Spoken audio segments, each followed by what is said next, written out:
अगर SY BCom में आपने ऑप्शनल सब्जेक्ट में दोनों ही अकाउंट सिलेक्ट नहीं किए तो आपका स्पेशलाइजेशन अकाउंट फाइनेंस में नहीं रहेगा। टीवाई बीकॉम में अगर आपने एडवांस अकाउंट नहीं लिया तो आपका स्पेशलाइजेशन अकाउंट फाइनेंस में नहीं रहेगा। दोस्तों, क्या इसी तरह की कोई गलत इंफॉर्मेशन आपके भी दिमाग में किसी ने डाल दी है? हम आपको नहीं बना रहे हैं, आप हैं। तो दोस्तों, आज के इस छोटे से सेशन के अंदर मैं आप लोगों को एमएस यूनिवर्सिटी के ऑफिशियल प्रोस्पेक्टस के ऊपर से ये सब्जेक्ट सिलेक्शन के बारे में सारे डाउट्स क्लियर करने वाला हूं। मेरा नाम है भाविन सर फ्रॉम साहस इंस्टीट्यूट। तो दोस्तों, यहां पर आप अपनी स्क्रीन पर देखिए, यहां पर ये एमएस यूनिवर्सिटी का जो ऑफिशियल प्रोस्पेक्टस है वो दिख रहा है, जिसमें ये पहला फर्स्ट ईयर बीकॉम है उसके सब्जेक्ट का लिस्ट है, जिसमें तो आपको कोई सब्जेक्ट सिलेक्शन नहीं था। बट अब हम लोग आ जाते हैं हमारे एसवाई बीकॉम के ऊपर। तो यहां पर एसवाई बीकॉम में देखिए, जैसा कि आपको पता है कि आपके 5 सब्जेक्ट जो होते हैं वो कंपलसरी होते हैं। एसवाई बीकॉम वाले स्टूडेंट्स और साथ में टीवाई बीकॉम वाले स्टूडेंट्स भी दोनों ये चीज देखे।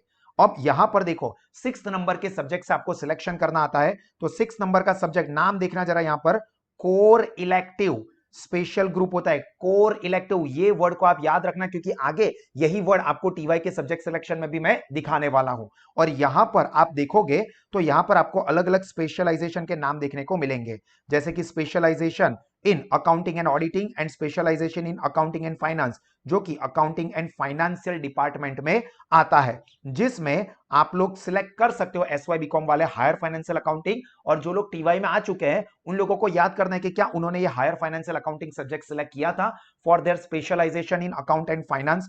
उसके बाद इसमें से अगर कोई सब्जेक्ट आपने सिलेक्ट किया है तो ये स्पेशलाइजेशन होगा आपका बैंकिंग एंड इंश्योरेंस के अंदर, फिर ये इकोनॉमिक्स के अंदर। मेन क्या है कि आप कौन सा डिपार्टमेंट सिलेक्ट कर रहे हो उसके ऊपर आपका स्पेशलाइजेशन होता है। तो अगर आपने higher financial accounting SY BCom के अंदर सिलेक्ट किया हुआ था या अभी एसवाई बीकॉम में आए हो और सिलेक्ट कर रहे हो, तो आपका स्पेशलाइजेशन हो रहा है अकाउंटिंग एंड फाइनेंस में।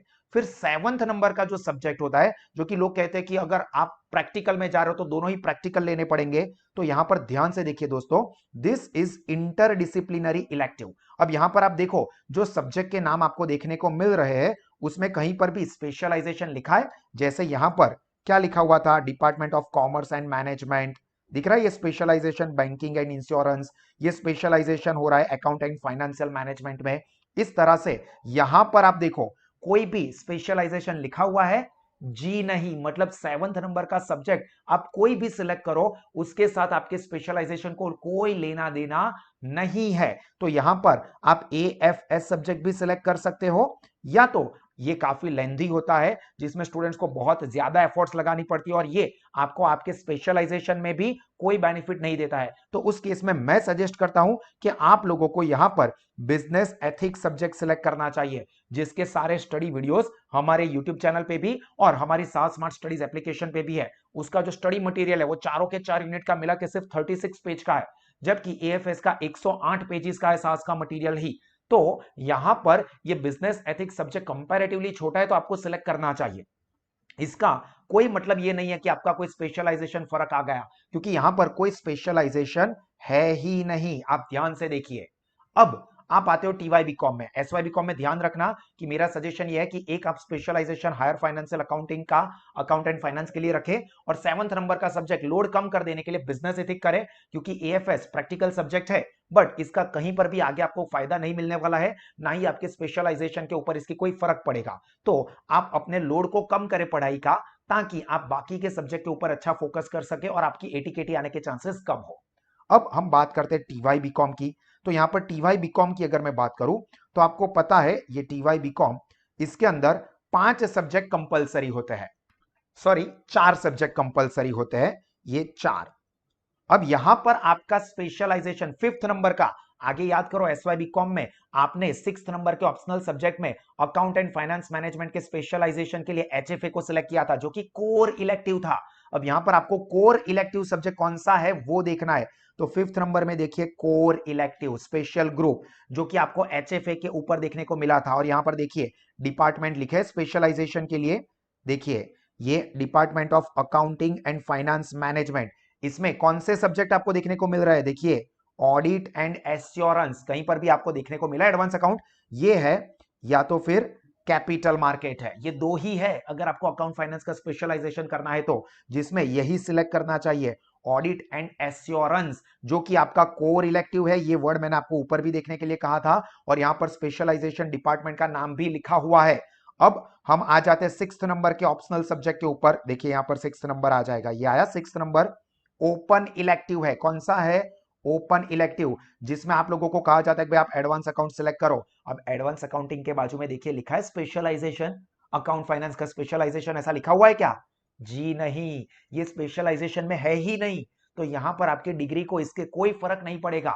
बस ये एक सब लोगों ने दिमाग में फिट कर दिया है कि एडवांस अकाउंट, क्योंकि नाम में अकाउंट है ना, तो एडवांस अकाउंट नहीं लिया तो आपका अकाउंट फाइनेंस का स्पेशलाइजेशन नहीं रहेगा। अरे कैसे भाई, ये स्पेशलाइजेशन की कैटेगरी में ही नहीं है। देखो कौन सा स्पेशलाइजेशन का नाम लिखा है, एक भी यहां पर स्पेशलाइजेशन का नाम लिखा ही नहीं है।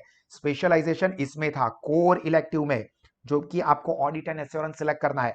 अब यहां पर आपकी मर्जी है, आपको जो सब्जेक्ट सिलेक्ट करना है करो। एडवांस अकाउंट करना है तो भी करो, या मैं सजेस्ट करता हूं स्टूडेंट्स को मार्केटिंग, कम्युनिकेशन एंड एडवर्टाइजिंग, जो कि काफी छोटा सब्जेक्ट है। कंपैरेटिवली कम एफर्ट्स में आप अच्छा रिजल्ट ला सकते हो, जबकि ये सब्जेक्ट काफी बड़ा है। Advance account is very huge subject, काफी ज्यादा मेहनत करनी पड़ती है, बहुत बड़े बड़े एग्जाम्पल होते हैं, और अगर एक भी गलती हुई तो जो एग्जाम्पल आपको 1.5-2 घंटे में आंसर आते हैं वो सारे मार्क्स जाएंगे। मतलब बड़े बड़े एग्जांपल्स है। उसकी कंपैरिजन में ये IMC integrated marketing and communication subject काफी छोटा है, काफी इजी है। इसके अंदर कंटेंट भी कुछ फिक्स ही होते हैं, जिसमें से ही कॉलेज में एग्जाम में आपको क्वेश्चंस देखने को मिलते हैं। अब ये आईएमसी मार्केटिंग एंड कम्युनिकेशन के भी कुछ वीडियोस मैंने यूट्यूब पर रखे हुए हैं, और हमारे सारे के सारे कंटेंट तो साहा स्मार्ट स्टडीज ऐप पर भी है ही। दोस्तों मैं इसलिए नहीं बोल रहा हूं कि एडवांस अकाउंट हम लोग नहीं पढ़ाते। साहा स्मार्ट स्टडीज एप्लीकेशन के ऊपर आपको एडवांस अकाउंट का भी सारा स्टडी मिलेगा। मेरा पर्पस है स्टूडेंट का स्टडी लोड कम हो। आप ये डर से ना एडवांस अकाउंट सिलेक्ट करो कि मेरा स्पेशलाइजेशन अकाउंट फाइनेंस में नहीं होगा। एडवांस अकाउंट सब्जेक्ट को आपके स्पेशलाइजेशन के साथ कोई लेना देना नहीं है, ऐसा मैं नहीं बोल रहा हूं, एमएस यूनिवर्सिटी का ही ये प्रोस्पेक्टस बोल रहा है। ठीक है, तो ये चीज ध्यान रखिए। और सिमिलरली जो 7th नंबर का सब्जेक्ट है, दैट इज इंटरडिसिप्लिनरी इलेक्टिव, जिसमें भी कोई स्पेशलाइजेशन नहीं है। देखो ये जीएसटी है या मैं रिटेल बैंकिंग, ये दोनों मैं सजेस्ट करता हूं। हालांकि जीएसटी ज्यादा प्रेफरेंस देना चाहिए, रिटेल बैंकिंग करना है तो भी साहा स्मार्ट स्टडीज एप्लीकेशन के ऊपर मिल जाएगा, कोई टेंशन नहीं है।